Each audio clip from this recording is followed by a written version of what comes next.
So our fourth topic is medical oncology. It is featuring Trevor Maxwell, who is living with Lynch syndrome and colon cancer, and Dr. Matt Yurgelun, who is the director of the Lynch Syndrome Center at the Dana-Farber Cancer Institute, and is a medical oncologist. Again, a live question and answer period will be held following the presentations from Trevor and Dr. Jurgelin. So submit your questions in the chat feature on the Zoom. If you're listening on Facebook, we'll do our best to get to any questions submitted there. Hopefully Trevor is not driving during this and we don't hear a loud crash. So Trevor and Matt, take it away. Hey, this is Trevor Maxwell, coming to you from Cape Elizabeth, Maine. I'm sitting in my car because that's generally where I do my best talks. So, and it's quiet out here because my kids are in the house, and anyways, it's just a good space to think. So I am a Lynch syndrome patient. I am 43 years old. I have a wife and 2 teenage daughters, and I have been living with Lynch syndrome and stage 4 colon cancer since March of 2018, which is when I got the shocking diagnosis. The first time that I ever heard of Lynch syndrome was right after I got diagnosed with colon cancer. I met with my colon surgeon, and she looked at me and she's like, "Oh, you're 41. You don't have, you seem pretty healthy. Like, I bet you're one of these genetic glitch people."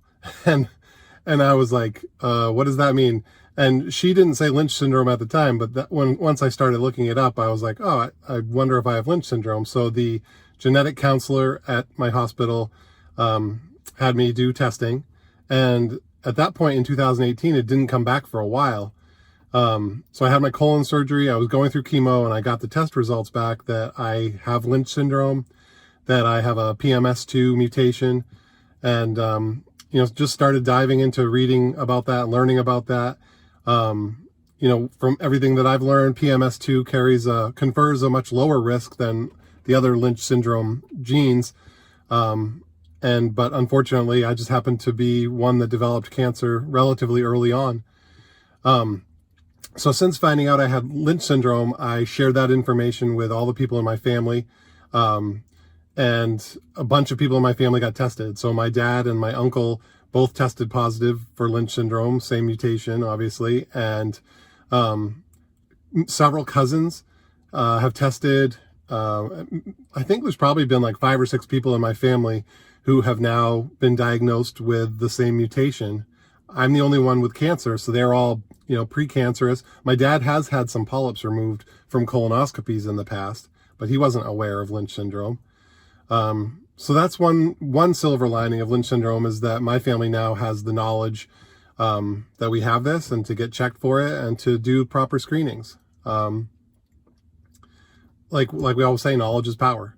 So I've been fortunate in my treatment to be able to consult with Dr. Matt Yurgelun at Dana-Farber Cancer Institute in Boston, close to my home in Maine. And Dr. Jurgelin is one of the world's top experts in Lynch syndrome. I'm excited to be teamed up with him for this talk today. So he has been able to help me navigate, my diagnosis and my cancer, and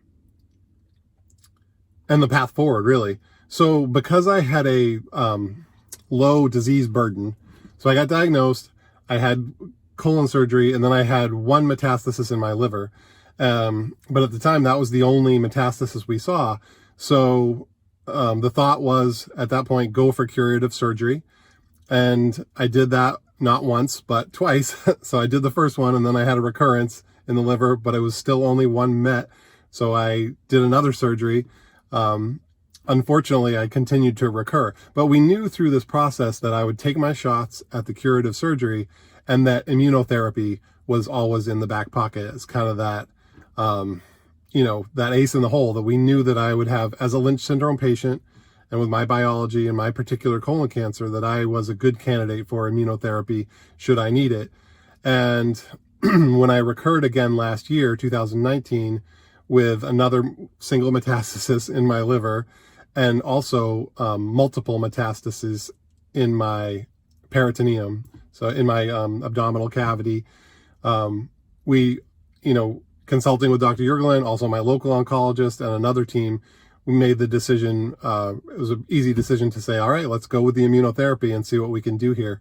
So a year ago, right around September 1st, 2019, I started on the combo therapy of ipilimumab and nivolumab, better known as Yervoy and Opdivo.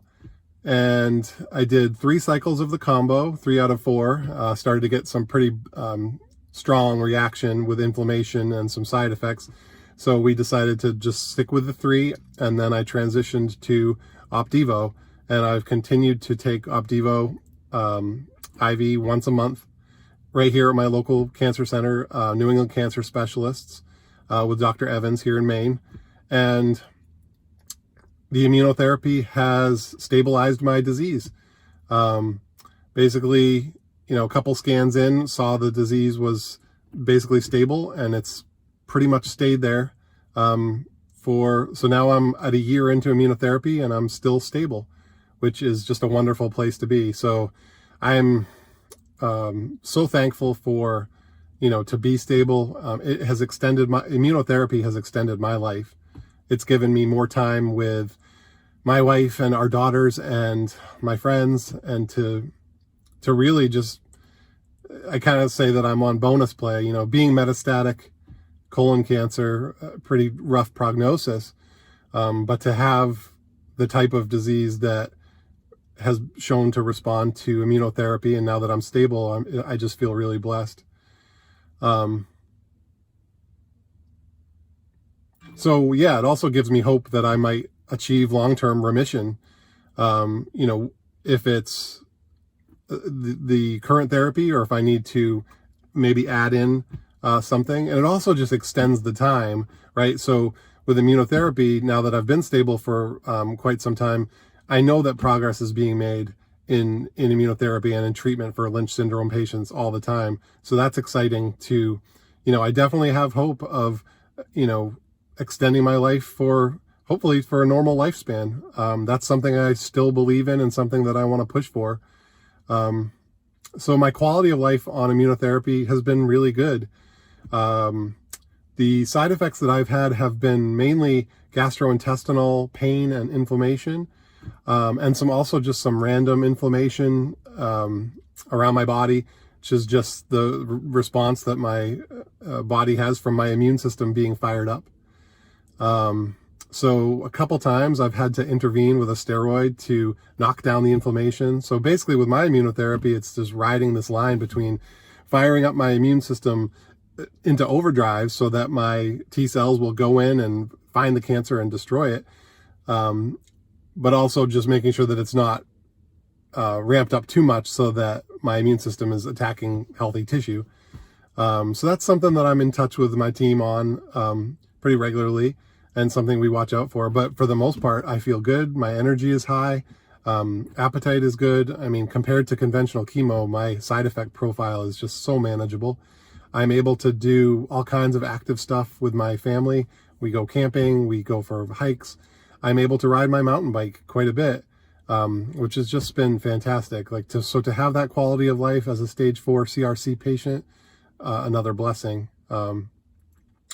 So really my hope for, my hope for other patients, us Lynch syndrome patients, and then also other cancer patients, is that by understanding Lynch and by understanding, treating cancers like mine, hopefully the scientists will not only come up with ways to,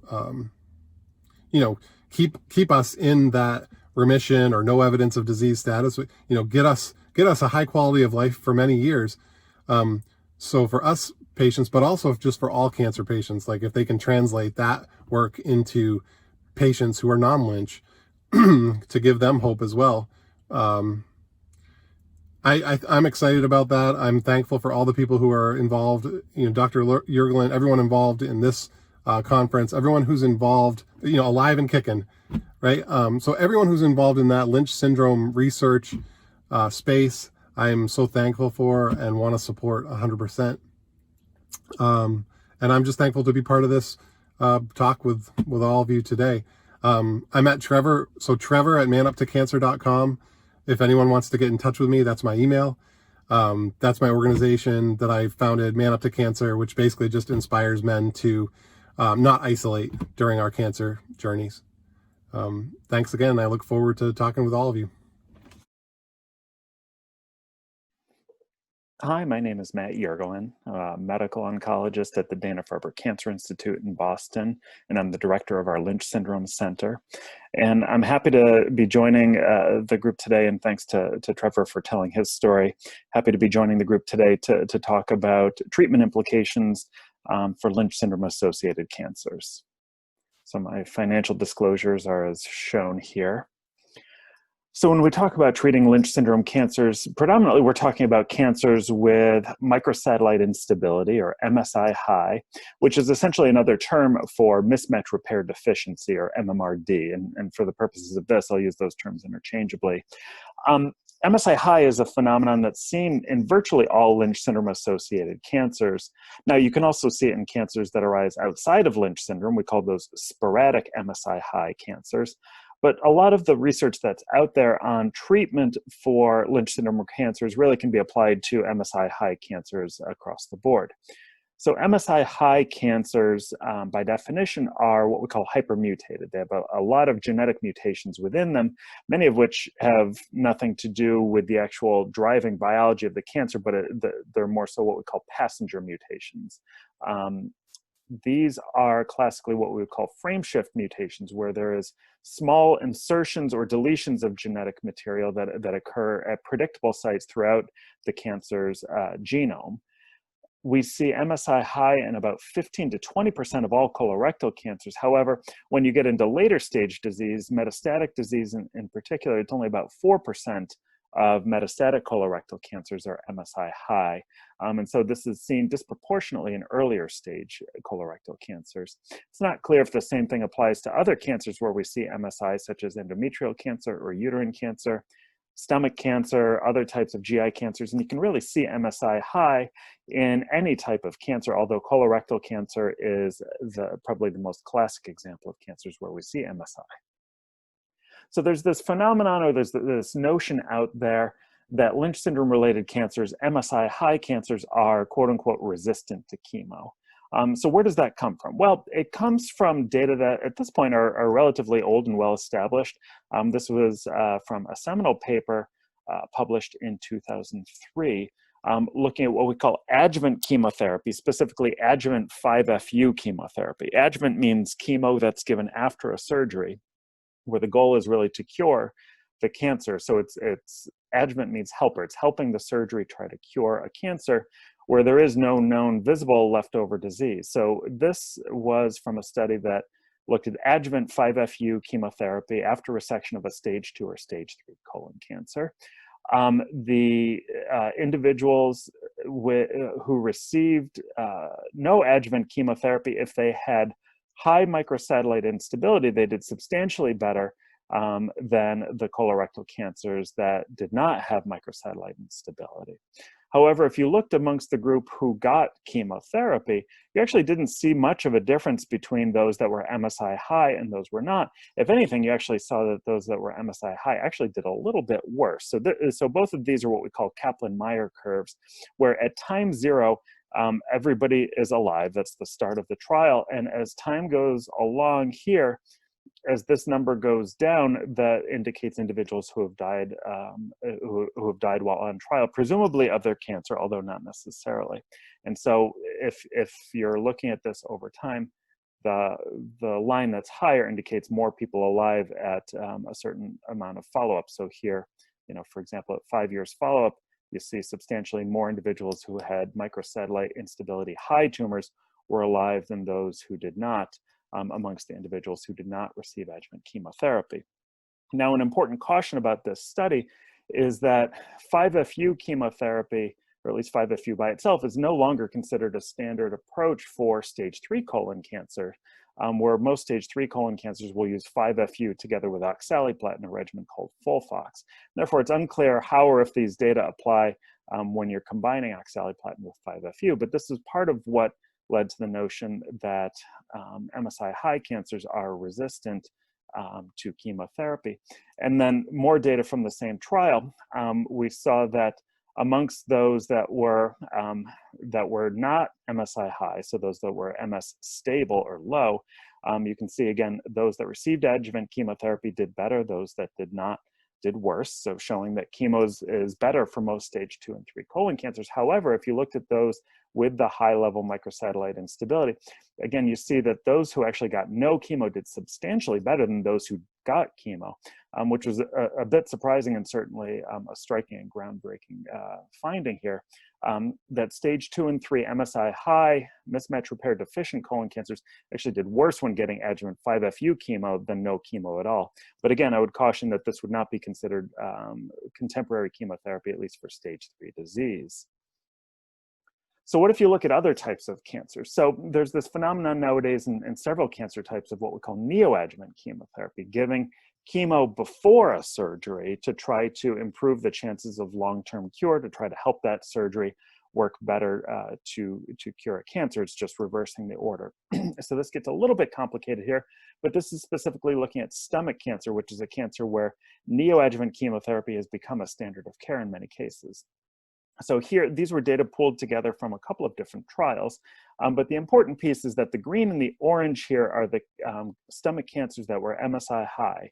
So of the stomach cancers that were MSI high that received no chemotherapy, just surgery, they actually did the best of the group overall, whereas those that were MSI high that did receive chemo actually did slightly worse.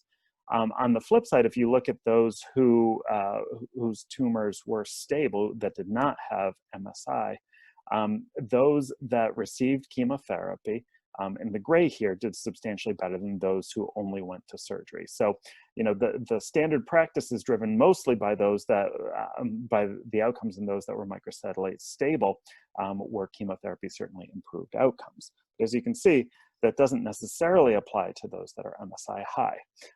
The data on the right is just looking at a subgroup of these data over here, but essentially showed the same thing. So at least in stomach cancers, some of our current approaches of neoadjuvant chemotherapy may not be appropriate for some individuals with Lynch syndrome and MSI high related stomach cancer. And the data get pretty small, but this is a similar type of finding to what we're now seeing in rectal cancer, where there is this growing movement towards giving chemotherapy pre-surgically, again, this neoadjuvant approach. So FOLFOX, as I mentioned before, is a chemotherapy regimen. And so when you give FOLFOX up front, you actually see that a substantial number of individuals, about 30%, 29% here of those that were MSI high or MMRD actually progressed. Their cancer worsened while on the chemotherapy, whereas those that lacked MSI high, none of them progressed if you gave FOLFOX up front. On the other hand, if you gave chemo and radiation up front, which is our standard approach for treating rectal cancer, you actually saw that those that were MSI high did just as well as those that were not. And so as there's this growing approach now to give more and more FOLFOX up front for people with rectal cancer, we need to think a little bit differently for those who have Lynch syndrome related rectal cancer. Okay, so that's where the notion that Lynch syndrome cancers are quote unquote resistant to chemotherapy comes from. But it's not quite that simple, and I'll come back to that in a second. That doesn't mean that chemotherapy doesn't work for these cancers. It just means we need to be, I think, a bit more thoughtful about when to use chemotherapy for these individuals. So I'm going to flip the page here for a second and talk about immunotherapy, which is certainly a hot topic in cancer medicine overall, but in particular as it relates to Lynch syndrome. So when I use the term immunotherapy, at least for the purposes of this talk, I'm referring to what we call immune checkpoint inhibitor therapy, which I'll call ICI just to keep the term a bit shorter. So it's not chemotherapy. So checkpoint inhibitor therapy, these are antibodies, which are engineered proteins that disrupt molecular interactions between the immune cells, the healthy immune cells in somebody's body, and the cancer cells that might be in somebody's body. There's alternative approaches to this where it's actually disrupting interactions between immune cells and what we call antigen-presenting cells, which kind of go along the same theme here. But basically, these interactions, when they're not disrupted by ICI therapy, these interactions prevent the immune system from recognizing the cancer as foreign. Therefore, these interactions allow the cancer to hide from the immune system. And so if you disrupt these interactions with some of these newer agents, it allows, in some cases, the immune system to recognize the cancer and essentially leverages somebody's immune system to treat their own cancer. Now, there are other forms of immunotherapies that are out there that are not quite immune checkpoint inhibitors. that remain experimental, at least for solid tumors and especially for MSI high tumors, which I'm really not going to get into here because we have so little data. You may have heard of things like CAR T cell therapy, et cetera. They're fascinating topics. I wouldn't pretend to be an expert in them necessarily, and hopefully there's more to come as it relates to solid tumor medicine with some of these newer approaches. But I'm going to focus on checkpoint inhibitor therapy. So a few years ago, it was recognized that these MSI high cancers, because they're so hypermutated, as I mentioned at the outset, that these might be a good target for immune checkpoint inhibitors for a variety of reasons, which I'm happy to talk about. So this led to a very small study run out of Johns Hopkins and with other centers as well, looking at pembrolizumab, which is an anti-PD-1 antibody, in individuals with refractory metastatic cancer. These were people who had incurable disease that had grown in spite of multiple lines of therapy.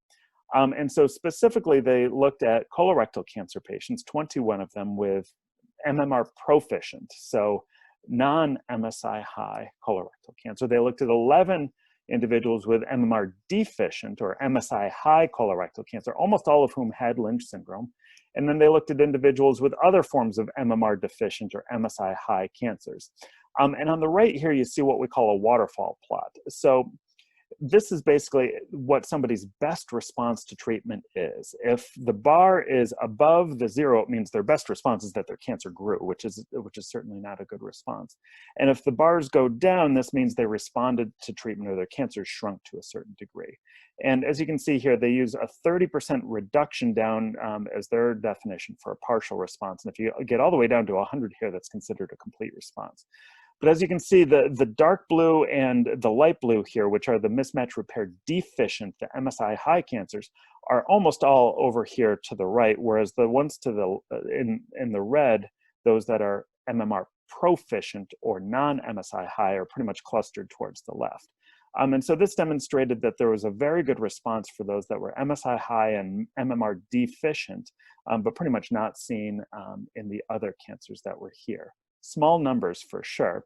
And these are more data from the same trial and the same publication. These are more Kaplan-Meier curves like I showed before. So those that were MMR deficient or MSI high, the amount of time that they lived was substantially better than the people whose cancers were MMR proficient or non-MSI high.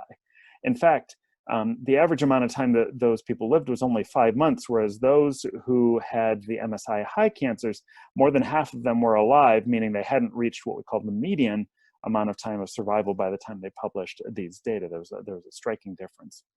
The response rates, as defined on the previous slide, were strikingly different, whereas there was basically a 0% response for those that were MMR proficient, and those that were MMR deficient had rather high response rates. And again, these were all people who had been on numerous lines of chemo before.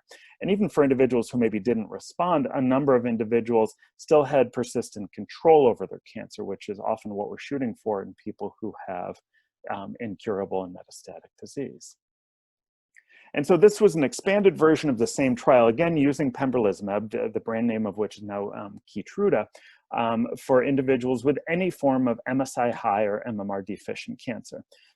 So here they got rid of the microsatellite stable. These are all individuals with MSI high cancers. The different colors indicate different types of cancer, but you can see disproportionately, these responses are clustered to the right, meaning that individuals are responding to the pembrolizumab, and some of them are responding completely, down to 100% here.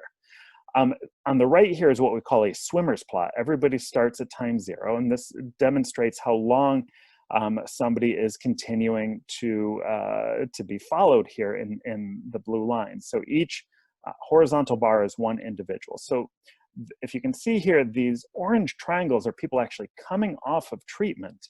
But you can see that these individuals who came off of treatment here in these orange triangles almost 2 years into their therapy, their responses just continued.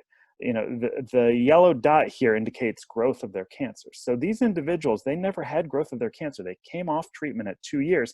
Some people came off treatment actually quite early here, and they're still continuing to have good control of their cancer, which is a phenomenon that we don't see with chemotherapy, but that we have started seeing with immune therapies. And so this is part of where there's now this convention of considering stopping immune checkpoint inhibitor therapy at the 2-year mark for individuals who are continuing to benefit. The theory there being that the immune system has more or less figured it out at that point. You don't need to keep treating these people with the same medications. So I'm going to go through these next couple slides really quickly. They more or less demonstrate the same principles. So there was a follow-up study by a different group that looked at combination immune checkpoint inhibitor therapy. This one using nivolumab or Opdivo, which is a close cousin to Keytruda, plus a second drug called ipilimumab or Yervoy, which interacts with a different immune checkpoint, a checkpoint called CTLA-4.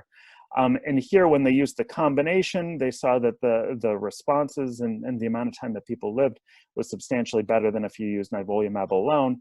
Now, this admittedly was not a randomized trial, so there's some nuances to actually interpreting the combination as being superior, but point being, the outcomes here were quite good. And this was specifically for chemotherapy refractory metastatic colorectal cancer that was MSI high. This is another one of these swimmers plots. This one's set up a little bit differently here, but the circles being basically the time that people responded to therapy. And you can see some of these were very durable responses, but interestingly in the yellow is when people came off of treatment. So for example, this individual responded very early, came off of treatment, but their response just kept continuing even though they were no longer on treatment. So they saw a very good response rate, very good disease control rate, no difference in outcomes whether or not individuals had Lynch syndrome or just one of these sporadic MSI high colorectal cancers. And this led to accelerated FDA approval for the combination. But so as I mentioned before, does this mean that these Lynch syndrome, these MSI high cancers are resistant to chemotherapy? Everything I've shown you so far with immune checkpoint inhibitors has been in people with cancers, and mostly colorectal cancers, that have progressed in spite of chemotherapy. So these are data from that were presented at our annual ASCO meeting earlier this year, which is the American Society for Clinical Oncology. This was looking at people with untreated metastatic stage 4 colorectal cancer that was MSI high and comparing pembrolizumab, an immune checkpoint inhibitor, with chemotherapy. And the punchline is that, well, at 12 months, at 24 months, substantially more people had their cancer under control and were alive if they were given pembrolizumab, an immune checkpoint inhibitor, which showed that pembrolizumab, at least by those metrics, was superior.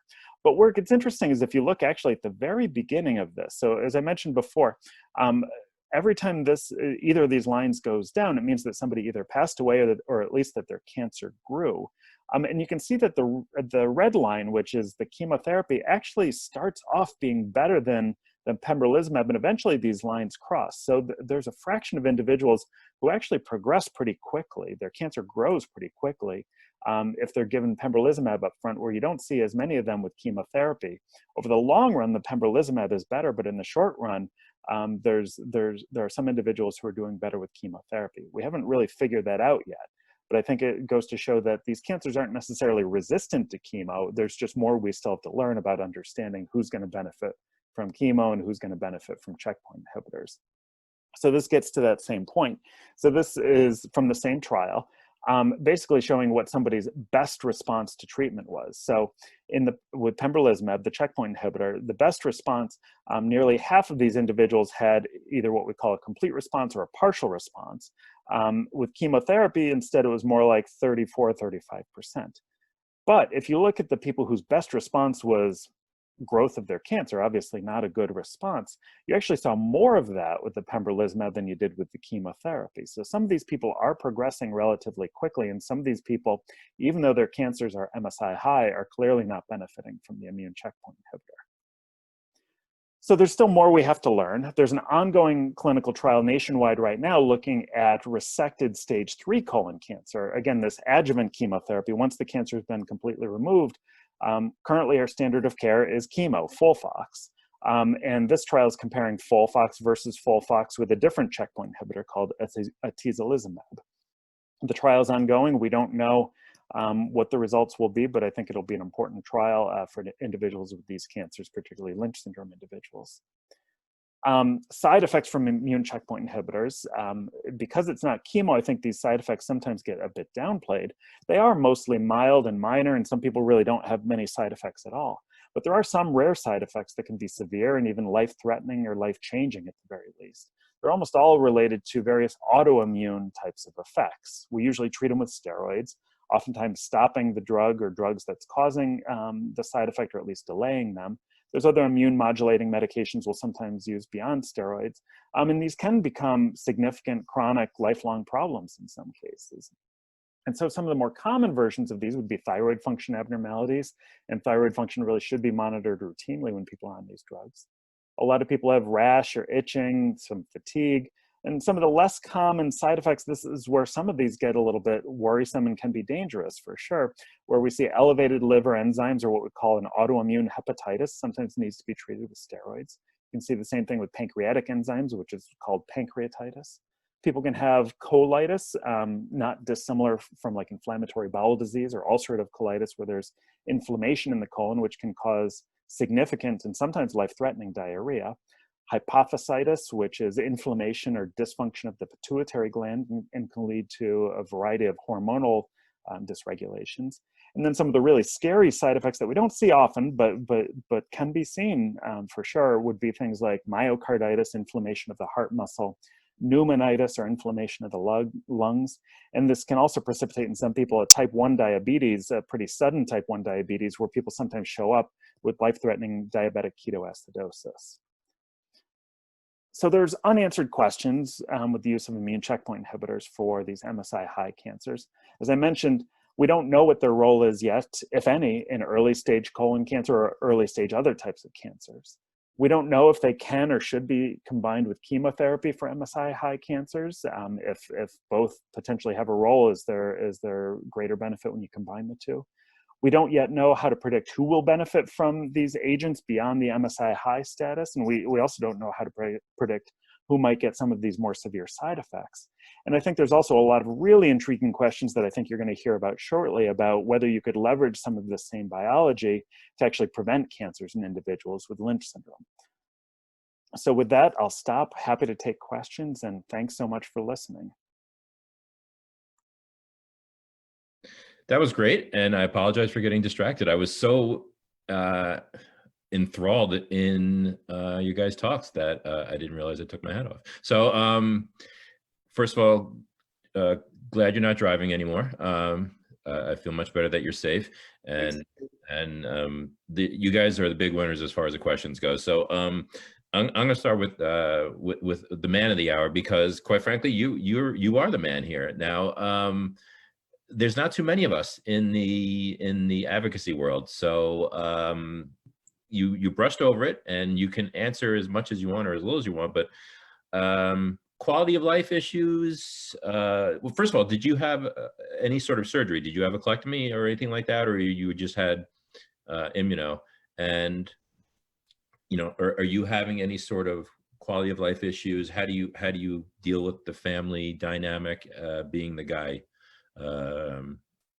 If you don't mind. So I've had three surgeries. I had a right hemicolectomy, so right side of my colon removed, and then I had 2 liver resections, so 2 shots at removing the mets from my liver, but unfortunately it's like whack-a-mole, and just kept coming back. So when I started immunotherapy a year ago, I had 1 metastasis in my liver and many around my diaphragm and out in my abdominal space, so near my stomach. So the largest one in my abdomen was about 4 centimeters, and the one in my liver was about 2 centimeters. And those have pretty much just scattered tumors throughout my abdomen. But now pretty much everything is stable. My last scan, I did have 1 met that had increased a little bit in my abdomen, but everything else is pretty much the same as it was a year ago. So quality of life, I mean, has been really good. So I've had to intervene with prednisone for just general inflammation. Like all of a sudden my face would start puffing up, and my joint pain would get so bad where I would just like having a hard time turning my neck. And so we would cool that down with prednisone, just a short, like a short course, like a week. And then so it never interrupted my treatment. But we would notice with my blood work that when I would intervene with the prednisone, so my T cells, my eosinophils, like all the good disease fighting cells would get ramped way up when I'm on the treatment. And then when I'd be on the prednisone, those would go back down toward normal. So like I said, I was kind of just riding this wave of like ramping up my immune system. And then when it got kind of too hot, kind of cooling it down. So sorry, quality of life has been excellent. Very happy. And I haven't had any of those more serious things that can occur. So yeah, it's been good. I'm super appreciative to be on the regimen and super appreciative to Dr. Jurgelun for his guidance through this. Awesome. That's great. And you know, you and I talk a lot, and I know, you know, I see what you're doing out there. So it's truly appreciated. Especially said, there's not a lot of guys out there, and what you've started as a movement, forgive the pun, has really been appreciated. So Matt, you ready? You're stretched out. You ready for the questions? Absolutely. All right, here we go. Here we go. So if someone was on immunotherapy for 5 years but is now off, like obviously it was a trial. So does immunotherapy essentially act as a vaccine, or should there be expectations of potential more to pop up? Obviously it's a broad question, and you don't know the genetic makeup, but I'm hitting you with it. And then of course the next question would be, is liquid biopsy ready for prime time as a surveillance? Yeah, so I mean, I don't think we know how good these agents are at preventing new, especially early cancers. You know, there have been some small studies that have tried to look into this. The reality is that it's logistically hard to do studies that start looking at the question of whether these agents can truly prevent cancer. You actually need to look at a lot of people over a long period of time, and it's logistically cumbersome to do. So it's been a lot easier to understand how these work in people who have advanced disease, where you can look at their tumors in real time and see if they're shrinking or growing, rather than looking at whether or not somebody develops cancer. You know, as I mentioned in the talk, I mean, one common practice nowadays has been for people who have kind of durable control over their cancer with one of these immune checkpoint inhibitor regimens for at least 2 years. We're often considering stopping that treatment at the 2-year mark. I think it's a bit of an individualized decision between somebody's physician and the individual themselves. But certainly there's a growing body of literature to show that many people whose cancer is under good control at that point, that control doesn't necessarily stop when you stop the agent. You know, the theory there being that the immune system has more or less kind of figured it out, that the immune checkpoint inhibitors are trying to, you know, allow the immune system to recognize the cancer as foreign. And, you know, once somebody's that far into it, they don't need the ongoing drug to maintain that control. That's the theory at the very least. But I think there's a lot we still don't understand about, you know, whether agents like these are the best approach for true prevention. I think because of the side effect profile, even though it's quite a bit better than chemotherapy in most cases, when you're talking about actual prevention, it's a bit of a different pill to swallow as far as how much you're willing to put somebody through in the name of prevention, especially if there's other exciting avenues, as you're going to hear about with some of the vaccine, the promising vaccine work that's going on. To the liquid biopsy question, I mean, I think that's another area where the technology has kind of evolved pretty rapidly, and we're trying to figure out how best to use that technology. For people whose cancer is thought to be under very good control, it's not clear to me whether a liquid biopsy really adds much in understanding if their cancer control is persisting above and beyond what you get from scans, for example. And for people who are in remission from their cancer, you know, we're getting a bit of a body of data right now saying that some of these liquid biopsy approaches may help stratify people with resected early stage colon cancer to tell you that this person's higher or lower risk for recurrence, but we're not sure that actually translates into them being more or less likely to benefit from therapy. So at least as far as how to use that sort of information and change how you're going to manage somebody, I think we've still got a ways to go. Cool. Different question. Speaking of a specific gene, and this would be EpCAM. Is EpCAM part of immunotherapy studies? And specifically, are there any studies that are looking into proactive for PD-1 inhibitors to reduce adenoids prior to progression to cancer? So I mean, EpCAM, any MSI high cancer would typically be included in the various studies that are going on out there. So regardless of whether or not it was due to MLH1, MSH2, or EpCAM, or a non-Lynch form of an MSI high cancer, I think most of the studies that have been done are really using the MSI as the entryway into the study. And as I was mentioning before, I think there have been some small studies that have honestly been, I think, a bit logistically difficult to pull off, trying to look at the question of using these agents in people who don't necessarily have cancer, whether that's in people with adenomas, whether that's in people who are simply at risk for cancer for other reasons. It's logistically difficult to do these studies and to actually prove that the drug is making it a difference. And, with these agents having potentially serious side effects, they're not common, but when they're serious, they're pretty bad. I think it's my suspicion is that we're probably going to want to go in a different direction as far as leveraging the immune system in a bit of a different way, and I think that's where some of the vaccine work becomes particularly exciting. Yeah, like I said, the immunotherapy is definitely a hot topic. I'm trying to sift through the questions and give you the most pertinent ones and the different ones. So, did you say that MSI high is less prevalent in metastatic colorectal cancer? Yes. Yeah. So if you look stage for stage 1, 2, 3, 4, you see many more MSI high colon cancers in stage 1 and actually pretty few in stage 4. And it's you can see an incremental difference across the 4 stages. And kind of along those lines, you see that stage for stage, MSI high cancers typically do better. So the recurrence rate for a MSI high stage 2 colon cancer is better than the recurrence rate for a non-MSI stage 2 colon cancer. These are all statistics. There are obvious exceptions to how an individual's cancer might play out. And we don't fully understand this, but I think there's pretty good theory out there that the reason behind that might be related to somebody's own immune system. That we need to give our own immune systems a bit more credit maybe than we do already, that it could be that somebody's own immune system is really preventing that cancer from spreading to nearby lymph nodes or spreading more distantly. Maybe it didn't prevent that cancer from developing in the first place, but that might be why you see kind of this clustering of MSI high cancers with earlier stage disease and where it's a good deal less common in metastatic disease. It's actually very interesting that you would bring that up, is because of my role, and you talk to Trevor, the same thing, with our role being colon cancer survivors and the other colon cancer survivors that are on today.